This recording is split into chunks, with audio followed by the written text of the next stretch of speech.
Hi all. So in this session I am going to discuss with you about the various prime ministers of India.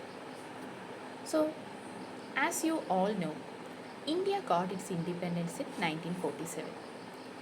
And in 1947, Jawaharlal Nehru became the first prime minister of India. Even though Jawaharlal Nehru became the first prime minister of India, the first general election was conducted only in 1952. So from 1947 to 1952, Jawaharlal Nehru continued as the Prime Minister of India. After the 1952 elections, in the truest sense, India became a democratic country. After the general elections also, Jawaharlal Nehru continued as the Prime Minister of India. He was the first Prime Minister of India and one of the most important Congress leaders even before independence. He remained in his office from 15th August 1947 to 27th May 1964, that is till his death. He made considerable changes in India's internal as well as external policies. The consolidation of India as a nation, linguistic reorganization, economic planning, and introduction of 5-year plans in 1951 all happened in India under Jawaharlal Nehru. In the foreign affairs also, he framed certain policies which became the foundation of India's foreign policy. The non-alignment movement. He was one of the founding members of the non-alignment movement. And during his period, India had a very good relationship with China, and we even signed the Panchashil agreement with China. But at the same time, in 1962, India waged a war with China, which was highly disastrous for India. So the Indo-China War of 1962. And India, being a leader of the non-aligned nations and also that of the developing country, played a vital role in UNO under Nehru's reign. In 1964, May 27th, he died and Gulzarilal Nanda became the acting Prime Minister. After Jawaharlal Nehru, Lal Bahadur Shastri became the Prime Minister of India. He assumed the office on 9th June 1964 and continued in the post till 11th January 1966, till his death. Actually, he also, even though his regime was a small one, many changes happened during his regime. He introduced a food policy, the anti-Hindi agitation, which was considered as one of the most important issues India faced in the realm of language, happened during his regime as he tried to change the assurances given by Jawaharlal Nehru. It was a very important incident as far as South India is considered, particularly Tamil Nadu. Then the Indo-Pakistan War of 1965 also happened during his reign. One of his most important slogans were Jai Jawan, Jai Kisan. And in the end of the Indo-Pakistan War of 1965, both India and Pakistan signed the Tashkent Agreement at Tashkent. After signing the Tashkent Declaration, Lal Bahadur Shastri died of cardiac arrest in Tashkent itself. Then again, Gulzarilal Nanda became the acting Prime Minister. After the death of Lal Bahadur Shastri, Indira Gandhi, the daughter of Jawaharlal Nehru, assumed the office of Prime Minister. She became the Prime Minister of India on 24th January 1966 and faced various general elections and remained in the post till 1977 March 24th. She was the first women Prime Minister of India. She was the only daughter of Jawaharlal Nehru. Congress faced the fourth general election under Indira Gandhi and Indira got a massive victory. But at the same time, Indira Gandhi had issues within Congress itself. She introduced many changes like a nationalization of banks. Then she abolished privy purses, which created issues within Congress, which led to the split of Congress itself. Then her important slogan was Garibi Hatavo. She used that for her general elections. During her time, India faced the Indo-Pakistan War of 1971, which eventually resulted in the formation of Bangladesh. The first Pokhran test also happened during her time. Then she introduced the 20-point program. And in 1975, she declared emergency in India. Actually, emergency was declared by Fakhruddin Ali Ahmad, the then president, on the advice of Prime Minister Indira Gandhi. The emergency lasted from 1975 to 1977, which resulted in the electoral defeat of Congress. In the general election of 1977, Indira and Congress faced defeat. The opposition parties, particularly Congress O, Janasangh, Bharatiya Lokdal, Socialist Party, they faced the election together under the banner of Janata government. And in the elections, out of 542 seats, they together got 330 seats. And following that, on 24th March 1977, Morarji Desai became the Prime Minister of India. He continued in office till 28th July 1979, and because of certain issues within the Janata government and as some parties which supported them withdrew their support, Morarji Desai has to resign and Charan Singh became the Prime Minister of India on 28th July 1979. He continued the office till 14th January 1980. Again, certain parties which supported him withdrew the support. Thus, in 1980, another general election happened. That is, the Janata government couldn't even continue for more than 3 years. Then, after the general election of 1980, again, Indira Gandhi became the Prime Minister of India. After the 1980 general election, again Indira Gandhi became the Prime Minister. So she became the Prime Minister on 14th January 1980 and continued the post till 31st October 1984. She continued all her policies, and one of the most important incident during this regime was the Operation Blue Star, which happened in 1984 in connection with the Golden Temple of Amritsar. Then, as a result of this Operation Blue Star itself, on 31st October 1984, she was assassinated by her own security guards. Following her death, her son Rajiv Gandhi became the next Prime Minister of India. There was no interim Prime Ministers. Rajiv Gandhi directly assumed the office. Rajiv Gandhi became the Prime Minister of India on 31st October 1984 and continued till 2nd December 1989. He was well known for his contributions to technological advancement. During his period, new education policy or the National Policy on Education was introduced in 1986. One of the most important incident of his period was the Bofors scandal, which was connected with the arms and ammunition trade. It was an important scandal which involved many military officers and even central ministers. Then the foreign policy of Rajiv Gandhi. During the period of Rajiv Gandhi, India improved its ties with the USA. And during his regime, India made certain interferences in Maldives and Sri Lanka. India signed the Indo-Sri Lanka Accord with Sri Lanka on 29th July 1987 in Colombo. Actually, it was an effort to bring the Sri Lankan civil war to an end, and it also resulted in the induction of the Indian peacekeeping force in Sri Lanka. Actually, his relationship with Sri Lanka and the Indo-Sri Lanka Accord itself resulted in his death on 21st May 1991 at Sri Perumbudur, Tamil Nadu. After the general elections of 1989, V.P. Singh, head of the Janata Dal, became the Prime Minister. Actually, it was a kind of a hung ministry in which the Janamorcha, Janata Party and other parties like BJP, CPIM, Lokdal, TDP, DMK all have supported the Janata Party, and V.P. Singh became the Prime Minister on 2nd December 1989. He continued in office till 10th November 1990.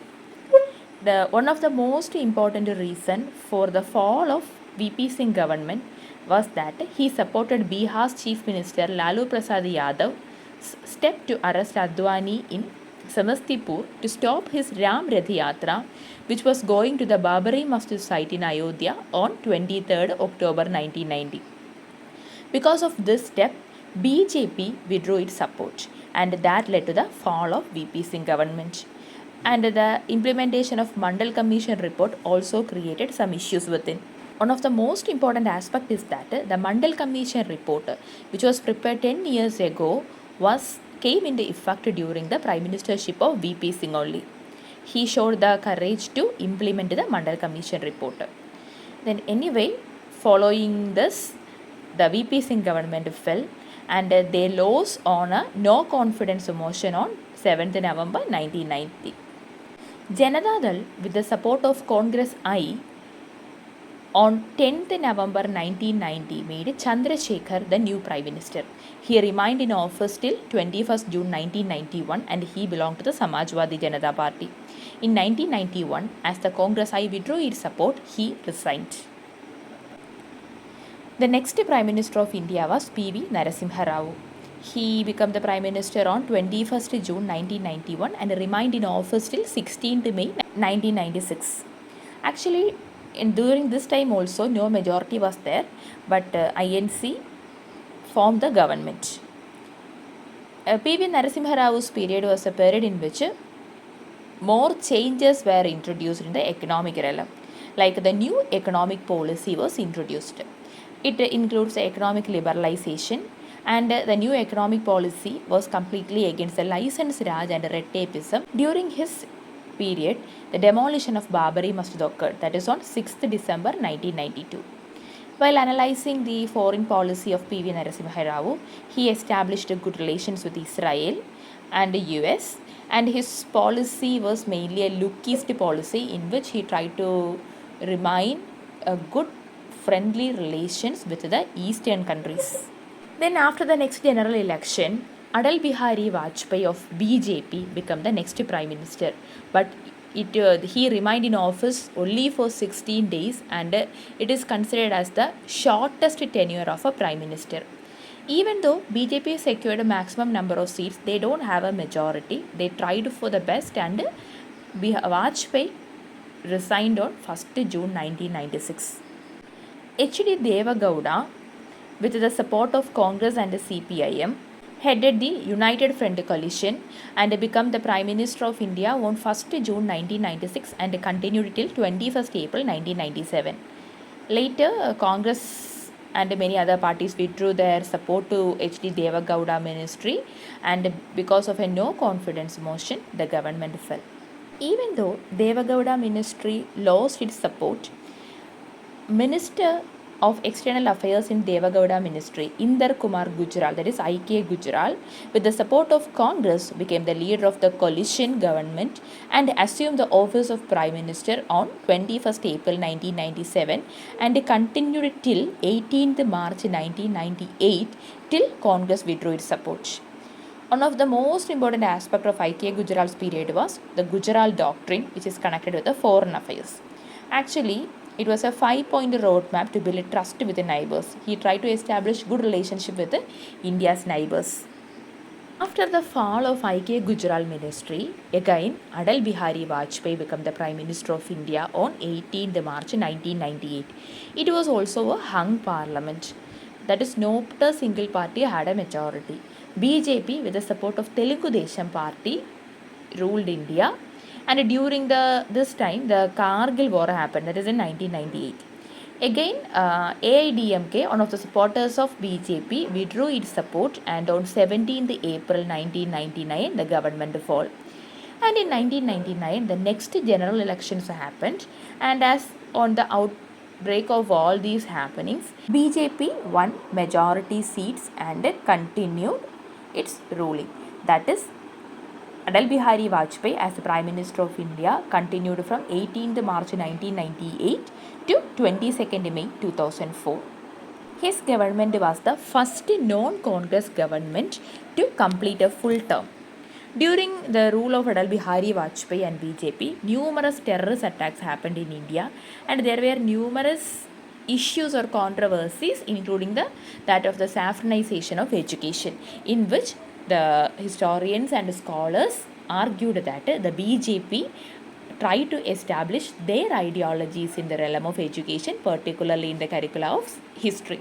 After the completion of Atal Bihari Vajpayee's full term, another general election happened, and on 22nd May 2004, Congress, under the famous economist and previous finance minister Manmohan Singh, assumed office. He became the Prime Minister of India on 27th May 2004 and continued till 26th May 2014. That is, again a general election happened and Congress again maintained its majority. Sonia Gandhi refused to be the Prime Minister of India and Manmohan Singh became the leader of Congress. He also gave much importance to liberalization policies. During his period, National Employment Guarantee Scheme was started and the National Rural Health Mission was also started. Right to Education Act was passed during his period as the Prime Minister. Next, Prime Minister Manmohan Singh's foreign policy. The foreign policy of Manmohan Singh is popularly called as Manmohan Doctrine. Manmohan Singh's foreign policy is popularly called Manmohan Doctrine. The main principles of Manmohan Doctrine or the foreign policy of Manmohan Singh are economic cooperation and integration with the world economy. That is, he always considered it is important to have a globalized approach. Then maintaining peace and stability, that is one of the most important aspect of India. Then strategic autonomy, that is India even though we are having good foreign relation, we had to keep our autonomy safe. Then during his period, the Indo-US civil nuclear deal was signed. It was considered as one of the most important deals India signed with the USA, as it helped India to have nuclear dealings with the USA. Then Manmohan Singh also tried to keep good relation with China and Pakistan. India-Japan strategic and global partnership also started, and Suzuki more collaborations came to India after this. He also tried to keep good relation with Israel and African nations. So in the realm of foreign affairs also, Manmohan Singh tried to have a global outlook. Then after the 2014 general election, Narendra Modi of BJP became the Prime Minister of India and he is continuing till present. He assumed his office on 26th May 2014. The period of BJP government is always a period of controversies. They started demonetization on 8th November 2016, and another important controversy or another important thing that happened during the BJP government was the revocation of the special status of Jammu and Kashmir. Jammu and Kashmir had a special status as per the Article 370 of Indian Constitution. But on 5th August 2019, the Indian government under Narendra Modi revoked that. Now, no special status was there for Jammu and Kashmir.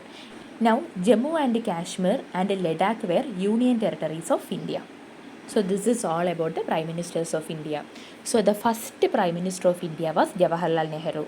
After his death, Lal Bahadur Shastri became the Prime Minister, and following his death, Indira Gandhi became the Prime Minister of India. Indira Gandhi was the first women Prime Minister of India, and emergency was declared during her regime. Following the emergency, a general election happened, and in that general election, Congress party failed miserably and Janata Party under Morarji Desai came to power. Morarji Desai was the first non-Congress Prime Minister. Then Rajiv Gandhi, VP Singh, like many others, become the Prime Minister of India. And the present Prime Minister of India is Narendra Modi. Thank you all.